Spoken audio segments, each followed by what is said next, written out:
পরবর্তীতে এই ফেসিবাদ এবং স্বৈরাচারী চরিত্র তারা অর্জন করেছিলেন। এই কেয়ারটেকার সরকার নিয়ে এই জাতি আন্দোলন করেছে। নির্বাচনের জন্য এই কেয়ারটেকার সিস্টেমটা তিনি উপস্থাপন করেছিলেন। এর মূল রূপকার হচ্ছেন অধ্যাপক গোলাম আজম রহিমহুল্লাহ।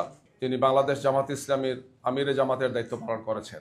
এটা এ কারণে আমরা তখন বলেছিলাম, আমাদের নেতৃবৃন্দ বলেছিলেন যে ক্ষমতাসীন দল নির্বাচনের সময় ক্ষমতায় থেকে নির্বাচন করলে তাদের পরাজিত হওয়ার কোনো উদাহরণ নাই, ইতিহাস নাই, এবং তারা নির্বাচনকে ম্যানিপুলেশন করেন, পক্ষপাতদুষ্ট নির্বাচন হয়, নির্বাচনকে তারা তাদের মতো করে সাজান।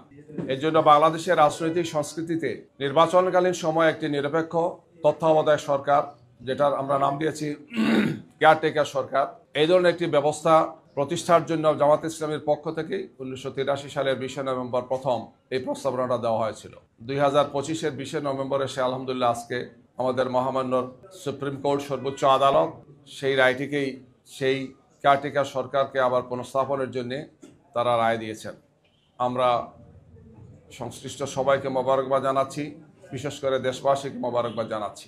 1991 সালে আপনারা জানেন প্রেসিডেন্ট শাহাবুদ্দিন সাহেবের যে কেয়ারটেকার সরকার ছিল, বাংলাদেশের ইতিহাসের সবচেয়ে গ্রহণযোগ্য নির্বাচন তারা করেছিলেন, এবং এরপরে 96 পর্যন্ত যারা ক্ষমতায় ছিলেন আমরা কেয়ারটেকার সরকারের জন্য বিল দিয়েছিলাম। আমরা চেয়েছিলাম সংসদে আলোচনা হোক, একটা পর্যায়ে এটা নিয়ে আমরা আন্দোলন করেছি।